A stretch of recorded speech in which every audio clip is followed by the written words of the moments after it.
On the edge of the American heartland lies a town with a name that barely registers on the map, Coldwater. Tucked between endless fields and thick forests, it once bustled with the quiet routine of small-town life. But today, Coldwater is known for something far more sinister. It has become a black hole of disappearances, a place that haunts the nightmares of investigators and the families left behind. In this episode of Chilling Mysteries, we dive into the disturbing story of Coldwater, the town that vanished without a trace, and the cold cases that continue to baffle authorities to this day. The legend of Coldwater's curse began in 1976, when the first of its residents disappeared. On a crisp October evening, 17-year-old Melissa Carter was walking home from her part-time job at the local diner. She never arrived. Her parents reported her missing before dawn, and within hours, the entire town joined a frantic search, combing the woods, searching fields, even dredging the nearby river. All they found was one of Melissa's shoes, left in the mud at the edge of a back road. No blood, no sign of struggle, no witnesses. It was as if she had simply stepped off the earth. The initial investigation was routine. The county sheriff's department interviewed her friends, retraced her steps, and placed missing posters in every store window. Yet days turned into weeks and then months. Melissa's case went cold, the first in a long string of unsolved disappearances that would come to define Coldwater's legacy. But what happened next was even more chilling. In the decades that followed, residents began to vanish at an alarming rate. Some say the disappearances came in waves. Every few years, another person would go missing. Sometimes it was a teenager, other times a traveler passing through. The pattern was unpredictable, but the results were always the same. No evidence, no witnesses, no explanation. By 1992, Coldwater had lost 9 residents, each case a dead end. Local law enforcement, overwhelmed and outmatched, called in the state police and even the FBI. But no matter how many agents descended on the town, no one ever returned with answers. The files piled up, the town's population dwindled. Coldwater earned a new reputation, whispered in neighboring towns. The place where people simply disappeared. Rumors began to swirl. Was there a serial predator stalking the town? Was it the work of a cult?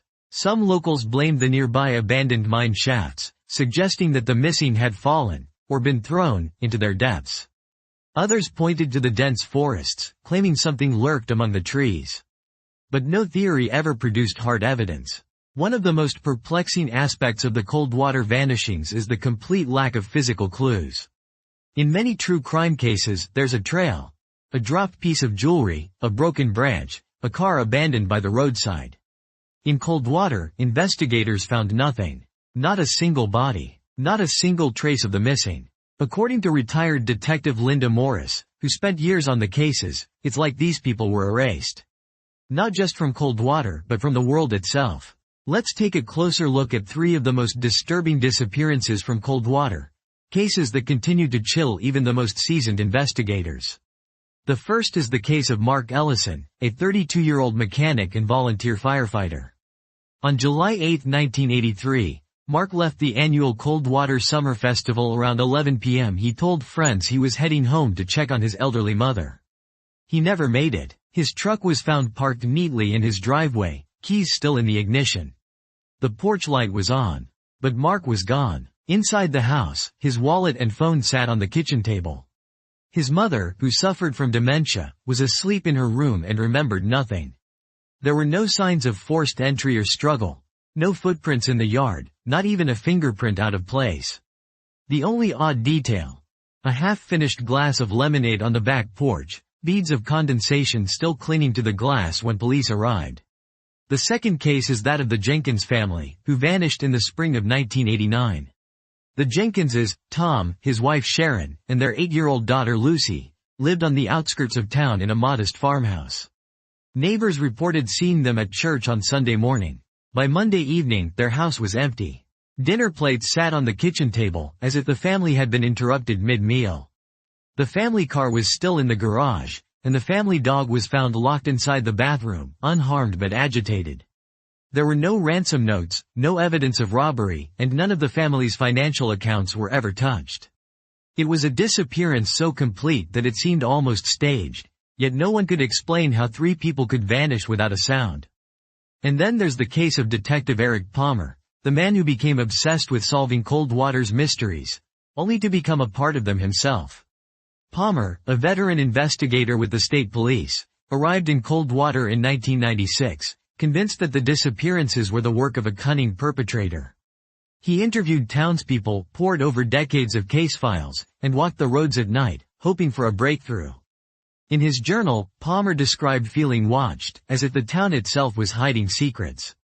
On July 3, 1997, Palmer left his motel room late at night, telling the desk clerk he was going for a walk. He never returned. His car was later found parked at the edge of the woods. His badge and notebook were discovered on the passenger seat. The last entry read, "I think I'm close." No one has seen or heard from Eric Palmer since. The cumulative effect of these disappearances is undeniable. Coldwater is no longer just a town. It's an open wound.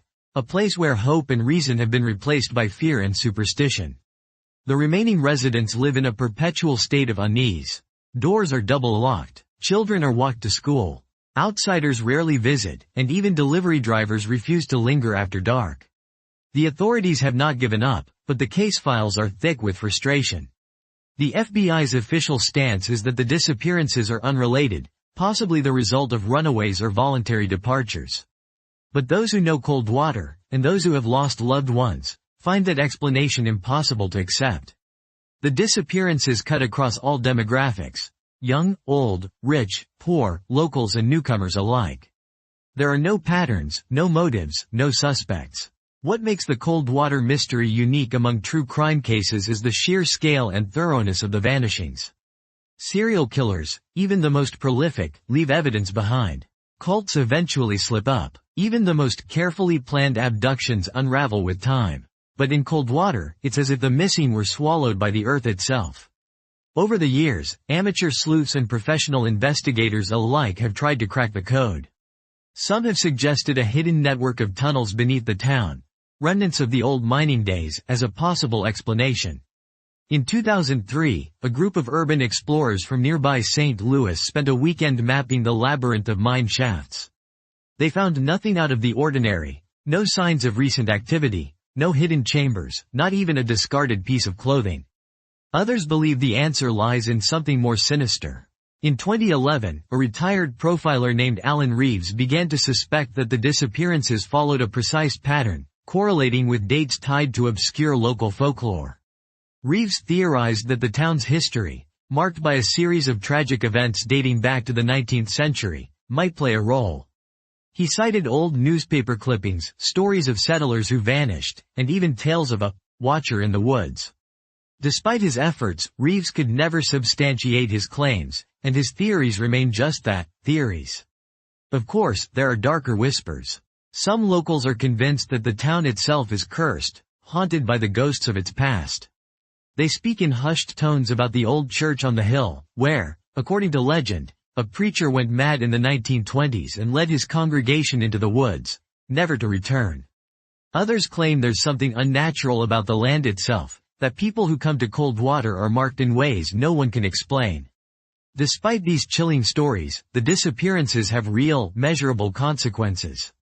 Families are left shattered, their lives defined by the absence of answers. Some move away, unable to bear the weight of uncertainty. Others stay, consumed by the need for closure. Over the years, support groups have formed, bringing together those who share the same grief and the same unanswered questions. But for most, the pain never fades. The case files of Coldwater are filled with dead ends and dashed hopes.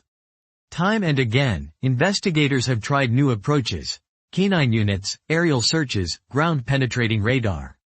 Each new technology brings a flicker of hope, but ultimately, the results are always the same. The missing remain missing. The questions remain unanswered. One of the most haunting aspects of the Coldwater mystery is the way it has changed the town itself. What was once a friendly, close-knit community is now a place of suspicion and fear. Neighbors eye each other warily. Outsiders are greeted with silent mistrust. The few remaining businesses struggle to survive, and the local school has fewer and fewer students each year. It is a town in decline, its spirit broken by a mystery that refuses to be solved.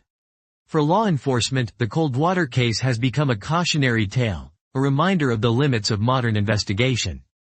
Despite advances in forensic science, despite the resources of state and federal agencies, there are still places where the trail goes cold, where people can vanish without a trace. For the families, it is a never-ending nightmare. A life lived in limbo, haunted by the hope that one day, the phone will ring and their loved one will be found. Perhaps the most chilling question of all is whether Coldwater is truly unique. Are there other places, hidden in the vastness of the country, where people disappear in silence, and the world simply moves on? Or is Coldwater an anomaly, a place where fate, coincidence, and human darkness have converged in ways we may never understand? The mystery of Coldwater endures, and so too does the pain of those left behind. As we close this chapter of chilling mysteries, we are left with more questions than answers. What happened to Melissa Carter, Mark Ellison, the Jenkins family, Detective Palmer, and all the others who vanished without a trace? Was there a human hand at work, or something even more disturbing? And most importantly, will Coldwater ever give up its secrets?